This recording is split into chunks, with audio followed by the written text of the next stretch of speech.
तो दोस्तों, स्वागत है आप सभी लोगों का फिर एक बार मेरे चैनल पे बाजार इन्फॉर्मेशन। दोस्तों, आपने वो कहावत तो सुनी होगी, कोई बच्चे को अगर उसके दोस्तों ने क्रिकेट में बैटिंग नहीं दी तो वो जाके अपने पापा से बोलता कि मुझे बैट बॉल और विकेट खरीद के दो, मैं खुद की अपनी टीम बनाऊंगा और पूरे दिन जो है बैटिंग करता रहूँगा। दोस्तों, क्या इंडियन बैंकिंग सेक्टर में कुछ ऐसा ही हो रहा है? आरबीआई ने जो है रिसेंटली नए बैंक ओपन करने की गाइडलाइंस अनाउंसमेंट की है। इसमें एनबीएफसी स्पेशली आईडीएफसी बैंक का शेयर जो है 10% ऊपर बंद हो गया था इस न्यूज़ के बाद, और बहुत बड़ा इम्पैक्ट पड़ा था पीएसबी यानी पब्लिक सर्विस बैंक पे। अगर आप इन्वेस्टर हो तो अच्छे से आपने पूरी वीडियो देखनी पड़ेगी, क्योंकि आपको जो है इंडिया इकोनॉमी और इंडियन बैंकिंग सर्विस का जो है फ्यूचर देखने में हेल्प होगा और आपके इन्वेस्टमेंट में आपको और भी ज़्यादा प्रॉफिट होगा। तो दोस्तों, चैनल को जो है सब्सक्राइब करना मत भूलिए और वीडियो को लाइक करना भी मत भूलिए। दोस्तों, अगर आप स्टॉक मार्केट में नए हो, अगर आप शेयर मार्केट में नए हो, तो मैंने नीचे डिस्क्रिप्शन में एक लिंक दिया है, आप उस लिंक से जाओगे तो आपको एक फ्री में डिमैट अकाउंट मिलेगा। अगर आपके पास डिमैट अकाउंट है तो आप स्टॉक मार्केट में इन्वेस्ट कर सकते हो। और अगर आपको इन्वेस्ट करना है तो आपको एक बहुत ही अच्छा ब्रोकरिंग फर्म चाहिए जो एंजल ब्रोकरिंग फर्म है, और ये जो है आपको एक नया पैसा तक चार्ज नहीं करेगा डीमैट अकाउंट के लिए। तो दोस्तों, देर किस बात की, एक नया डीमैट अकाउंट खोल लो और इन्वेस्टमेंट की दुनिया में घुस जाओ। तो दोस्तों, बात करते हैं न्यू बैंकिंग रिकमेंडेशन के बारे में। आरबीआई ने जो है रिसेंटली एक इंटरनल वर्किंग ग्रुप बनाया था, उनके अंदर ही एक इंटरनल वर्किंग ग्रुप बनाया था जिनका काम था बैंकिंग सेक्टर में कुछ मॉडिफिकेशन लाना और रिकमेंडेशन करना कि कैसे हम बैंकिंग सेक्टर को जो है इम्प्रूव कर सकते हैं। तो इन्होंने जो है 3 पॉइंट बताए हैं। बैंकिंग प्रमोटर्स का शेयर जो है 15% से 26% लेके जाना, दूसरा जो है बड़े कॉर्पोरेट्स को बैंकिंग सेक्टर में गाइडेड एंट्री देना, और तीसरा पॉइंट जो है बड़े एनबीएफसी को बैंक बनाना। पहला पॉइंट जो है मैं बताऊं, पहला पॉइंट जो है 15% से 26% करना, तो प्लान जो है बहुत ही सही लगा मुझे दोस्तों।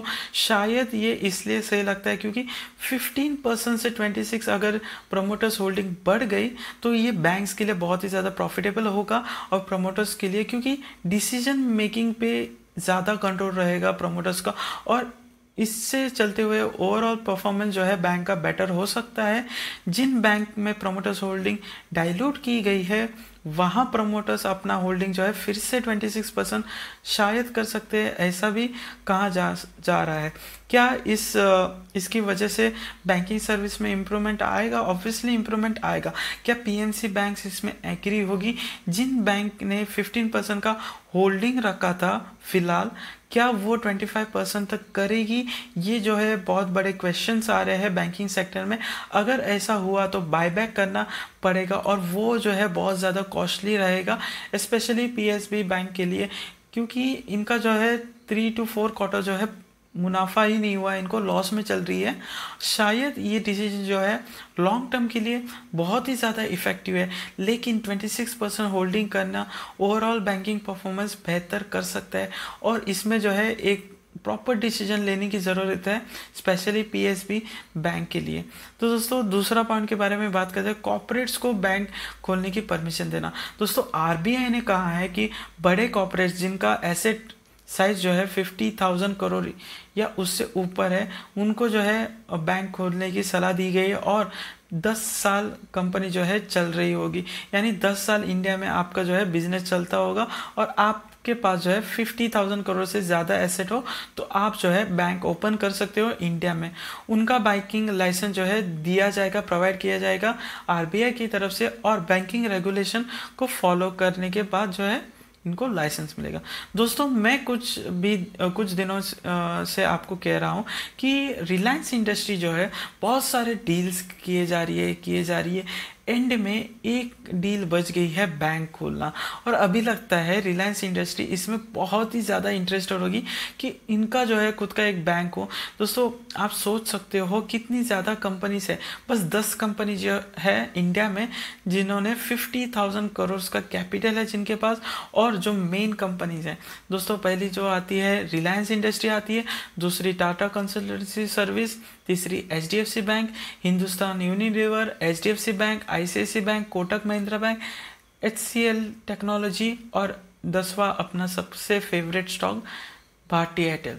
दोस्तों अब इसमें 4 बैंक है, बाकी 6 जो है यूनिलीवर यानी ग्लोबल कंपनी है जिसका इंडियन ब्रांच में बैंकिंग खोलने का इंटरेस्ट कितना है ये हमें नहीं पता। एयरटेल एक ऐसी कंपनी है जो ऑलरेडी डिजिटल पेमेंट और डिजिटल वॉलेट बिजनेस जो है खुल चुकी है। अगर गवर्नमेंट रेगुलेशन इनको बैंक बनाने का मौका दिए तो मुझे नहीं लगता ये पीछे हटेगी। ये बहुत ही अच्छा डिसीजन होगा भारती एयरटेल की तरफ से और बहुत ही ज़्यादा पॉजिटिव होगा भारती एयरटेल के स्टॉक के लिए।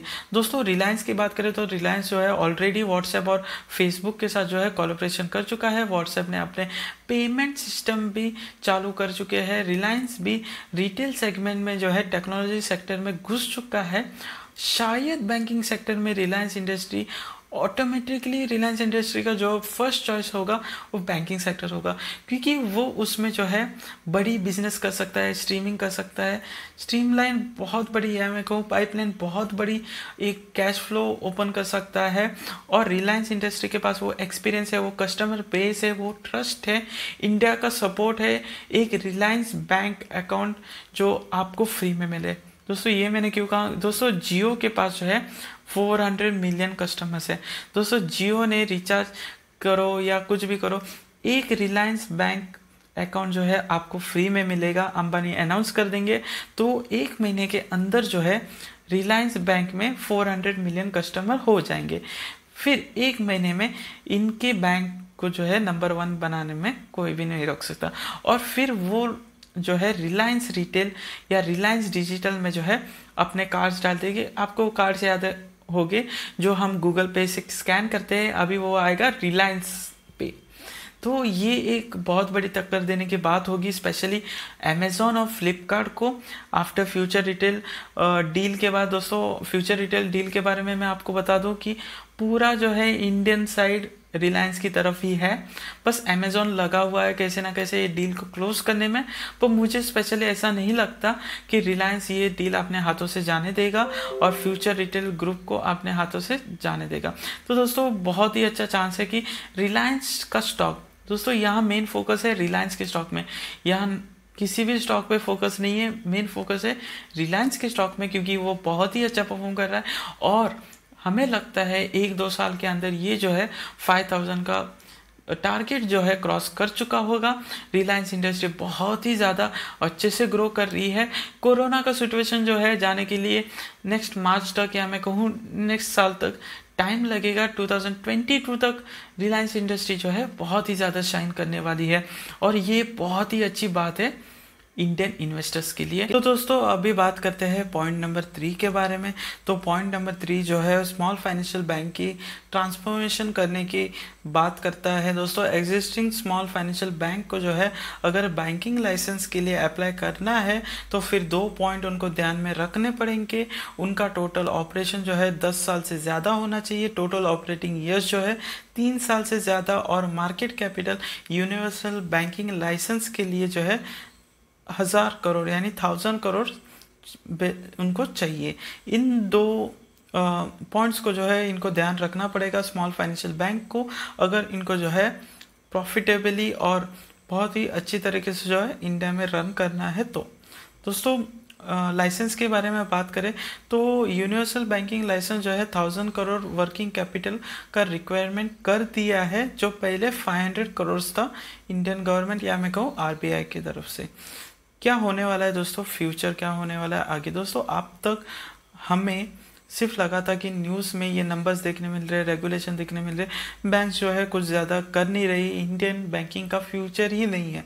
पर अभी कुछ ऐसा डिफरेंस आ रहा है और इस समय आ रहा है जहाँ हम पैंडेमिक से गुजर रहे हैं, जहाँ हमारी इकोनॉमी क्रैश हो गई है, जहाँ मैं कहूँ मतलब एक ग्रोथ कि सोच भी नहीं सकते, कोई भी सोच नहीं सकते कि बैंकिंग सेक्टर में इतना बड़ा बदलाव RBI लाने वाली है। तो ये एक बहुत ही अच्छी बात होगी, पर PSB बैंक्स के लिए नहीं, क्योंकि पब्लिक सेक्टर बैंक्स में मुझे इतना ज़्यादा परफॉर्मेंस नहीं देखने मिलता, जहां उनके क्वार्टर्स में ऑलमोस्ट मैं कहूँ 75% उनका जो है इनकम गिर चुका है। बाकी 8 बैंक जो बचे हैं वो प्राइवेटाइजेशन की तरफ है, और इक्विटी यानी स्मॉल फाइनेंशियल बैंक को जो है थोड़ा टाइम लगेगा ये सब जो है रेगुलेशन देखने के लिए और समझने के लिए कि कैसे जो है ये पैसा लाए या लाइसेंस कैसे अप्लाई करें, कितना डेंजरस हो सकता है बैंकिंग सेक्टर में। क्या अभी तो मुझे लगता है एक रिसेशन तो ज़रूर ऑब्वियसली आ गया है रिसेशन, इनको वर्किंग कैपिटल यानी बैंक को जो है बहुत ही ज़्यादा प्रेशराइज हो गए बैंक। अभी ऐसे नए रूल्स लाएंगे, ऑब्वियसली बैंक प्रेशराइज होगी, पर गवर्नमेंट ये कोशिश कर रहा है कि बैंकों को जो है ज़्यादा से ज़्यादा अच्छी की जाए, ज़्यादा से ज़्यादा प्राइवेटाइजेशन लाया जाए, ज़्यादा से ज़्यादा ग्लोबल किया जाए। दोस्तों जैसे ही 14% या मैं कहूँ 14% से 26% की बात हुई थी, तो उसमें कुछ ना कुछ गवर्नमेंट का भी पार्ट होगा, गवर्नमेंट की भी स्टेक्स होंगे। और ये जो है ये पॉइंट मुझे बहुत ही डरा देने वाला है, क्योंकि पीएस बैंक में अगर गवर्नमेंट का कुछ स्टेक होगा तो इसमें गवर्नमेंट अपने डिसीजन लेने में बहुत ही समय लगाता है, बहुत ही टाइम लगाता है। मुझे ऐसा मानना है कि गवर्नमेंट को अगर प्राइवेटाइजेशन करना है तो उनको अपने स्टेक सेल करने पड़ेंगे पीएस बैंक में, और उनको जो है ज़्यादा से ज़्यादा प्राइवेटाइजेशन लाना पड़ेगा। जैसे मैंने कहा कि डिसीजन मेकिंग के लिए बहुत ही ज़्यादा इजी होता है, स्ट्रीमलाइन होगा। अगर रिलायंस अगर बैंकिंग सेक्टर में घुस जाती है तो इससे अच्छी बात ही नहीं होगी हमारे इंडियन इकोनॉमी के लिए। लेकिन इसका एक पॉजिटिव साइड भी है और इसका एक नेगेटिव साइड भी है। ये बैंक जो सारे प्रॉपर्टीज़ है, सरकार इसमें थोड़ा सा कैपिटल जो है लेगी, जो प्रमोटर्स को सता सकते हैं। इन बैंक्स में वर्किंग आवर्स जो है मेंशन नहीं किया। अगर फुल्ली प्राइवेटाइजेशन होता तो मुझे लगता है रिलायंस और भारती एयरटेल तो 24 आवर्स के लिए अपने बैंक खोल सकती। दोस्तों गवर्नमेंट को ये समझना पड़ेगा, या गवर्नमेंट चाहे कि ज़्यादा से ज़्यादा प्राइवेटाइजेशन हो, ज़्यादा से ज़्यादा 24 आवर्स के लिए जो है बैंक खुले, ज़्यादा से ज़्यादा जो है यूएसए जैसे इंडिया बने।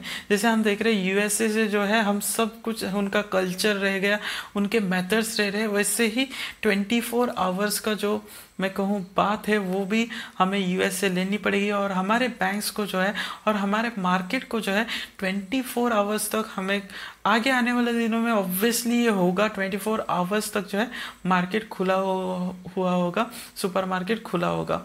वरना अगर ये सब नहीं होता, प्राइवेटाइजेशन के बाद में पार्टीज ऐसे ही लड़ती रहेगी, वरना एम्प्लॉयमेंट तो होने नहीं वाली, पेंशन के लिए भी बहुत ज़्यादा मुसीबत आने वाली है अगर जल्दी से जल्दी ये रूल्स जो है अप्लाई नहीं करती आरबीआई बैंक्स के।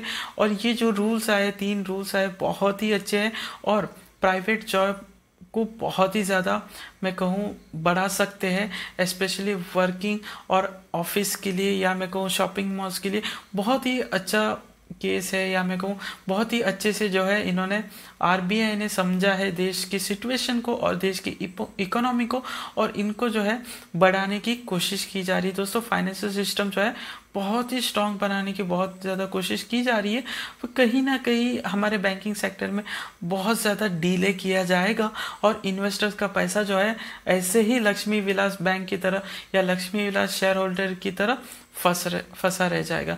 तो दोस्तों मुझे आप कमेंट बॉक्स में बताओ आपको क्या लगता है कितने जल्दी ये बैंकिंग रूल्स जो है बैंक्स में आएंगे, और क्या आपको क्या लगता है क्या रिलायंस या भारती एयरटेल अपना पहला बैंक खोलेगा? दोस्तों मुझे प्लीज़ कमेंट बॉक्स में बताइए। तो इसी के साथ दोस्तों मैं अपने आज की वीडियो एंड करता हूँ। अगर आपको वीडियो अच्छी लगी तो प्लीज़ वीडियो को जो है लाइक शेयर और सब्सक्राइब कर देना। जय हिंद।